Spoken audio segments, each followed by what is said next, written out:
And what up, everybody? Welcome back to Pro Publications YouTube channel. On this channel, we talk about zines, DIY culture, and today I want to give another update on Medium and how I've been using the platform to grow the business, and just kind of the takeaways that I've gotten thus far as the end of the year comes upon us.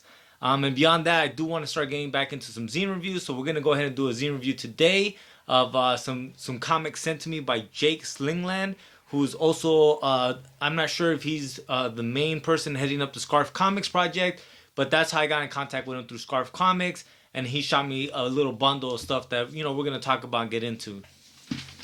So first of all, today I uploaded an article to the Medium platform. It has been quite a bit of time since I've uploaded. The Medium platform is definitely something that I feel like all independent creators, all small publishing companies should be tapping into. The cost of participating in it is nothing. Literally, you can download the app, join the program, the partner program, and just start uploading articles. You could write it on your phone. So if you don't have internet, you can definitely go to Starbucks or whatever and start writing. And I like things like this to begin with, to start, because I just started. I started in August. And as I was being very regimented in the beginning of doing one article a week, I saw my followers growing as well as the money I was making. In the end, I made a profit off of the articles that I made on Medium. And I was also able to tap into a different audience and hopefully pull those audiences into some of the other stuff that I do. As a small business, that's the main reason why you want to hit every platform. You want to hit every platform for that, the 10, 20 people that are interested in what you're doing. You find each 10, 20 people on each different platform and you pull them into what you're doing. So, I mean, just that in itself is a win. Beyond that, the fact that they're paying me for the articles is another win. But in November, I didn't upload almost any article. And this month thus far, this was the first article that I've uploaded. So I fell off. I'm okay with falling off, if I'm being honest. Feral publication this year has been amazing. It has been great. Things that I'll talk about as the new year progresses, because what I like to do towards the end of the year is really look at what I did well, what I didn't do so good, and kind of come up with a plan more concretely of what I'm going to do and how I'm going to tackle it. The Medium platform is something that I still want to tap into. It's something that I'm going to keep tapping into, and it's something that I hope to continuously build off of. So with that being said, I'm constructing my tangible plan on how I'm going to tackle the Medium platform, how I'm going to grow the Feral publication presence on that platform. One of those things is like I'm also going to use it for myself, right? Like the last article, as you guys saw, was the Wonder Woman review that I did. And reality is that I'm a nerd. I enjoy these things, and I like talking about these things. Before I really got into Feral publication, I was doing pop culture reviews on a platform called Black Ship Books. And on that platform, I was reviewing independent comics. And that's just been my thing. And so it's fun for me to be able to rant and rave about this pop culture that I normally wouldn't rant and rave about on this channel, because it's just not what I feel we're here for. It's not what I want to promote. There's 1,000 videos on YouTube about the Wonder Woman 1984, right? But like, why not a Medium? Just because it's something that I want to get off my chest and something that I want to say and add to the world, and it brings value to me. But on top of that, I'm able to also potentially build an audience and make a little bit of money. And so that's really what I've decided that I'm going to start filtering in through the Medium platform, which is something I started with the Skater Chronicles, right? Where it's like, it's just my reflections of me skating, which literally adds no value to anybody other than me, but it feels good to just write and to continuously tap into that habit that I like. I like to write, and why not just continuously write? So that's where I'm at with that. In the long run, I do feel that I can turn our presence on the Medium platform into something that will generate quite a bit of revenue or side stream revenue for Feral publication. But this far this year, I got close to $4, which I still think is a win. And so let's go ahead and get into these comics, man. So here we go, you guys. This is the package that I got, and I got it from Jake Slingland. And we have issues number 1, number 2, and number 3 of Scarf Comics, which we will get into tomorrow. But for today, I really want to get into these two that Jake sent me, which is Hawaiian Ice Cream Murder Mystery and Habitat. So let's go ahead and get into these. So first up, we got Hawaiian Ice Cream Murder. And this is black and white, which I love black and white art. And I think anyone that's been watching this channel long enough knows that I love black and white.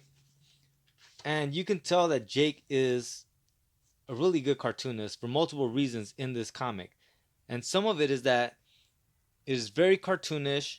The storytelling is very to the point. This comic is only 5 pages, but in those 5 pages, you really get to know the characters and kind of get a feeling for what they're up to and their personalities, as well as set up a longer story arc.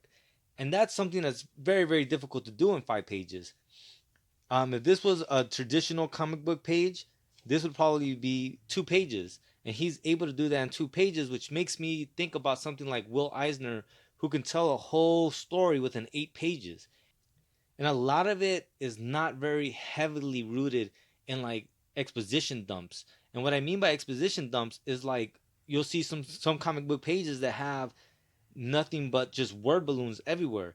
This has text in it, but it doesn't revolve on the text, and the text isn't used as exposition dump, but rather to get to know the characters, know the premise, and know the environment that they're in.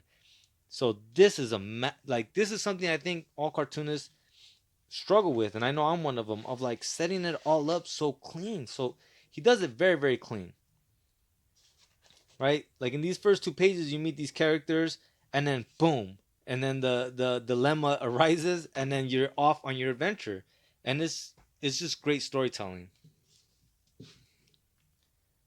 And then we have Habitat. Now Habitat's also in black and white, which I enjoy a lot, and I'm just gonna show the first page. And this is that first page that I want to show you guys. And this is pretty much what you'll find in a lot of the art. I don't know if the dead space was intentional, but it definitely does work for the story and for the pacing, because the story is a very surreal story. I'm fairly certain that this is a dream that Jake may have had or a friend had, because the creatures and everything, and it doesn't make sense at times, right? You tell that Jake really puts thought in this, because you can tell when you compare this art style to this art style that it's not just his style being, being reinforced by the narrative, but rather he's choosing the art style depending upon the narrative. And that is something that is amazing to see, for me at least. It's something that I struggle with, of like, what art style do I have in my arsenal that would best reflect the story? He is able to do that, right? Where this is a murder mystery, you see it heavily dark. This is a dream. This is more white. And that contrast, I'm sure, is intentional. Now, of the two, if I can only recommend one for folks, it would have to be Habitat.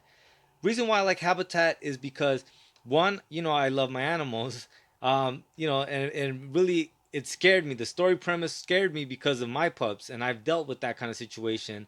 I don't think I've telling people, but we had to jump a deer out here, me and my 2 pups, because the deer attacked, or the buck attacked my pup. So like, it's that point of like, I definitely got a jolt out of this one. And the second thing is that this is a one shot. It's kind of a one and done. And I always feel like when you're learning about a cartoonist, if you're being introduced to an artist, you kind of want a one and done story just to really get the feeling of. So if you get the chance, pick up Habitat, but if you really can, get both, because both of them are really good.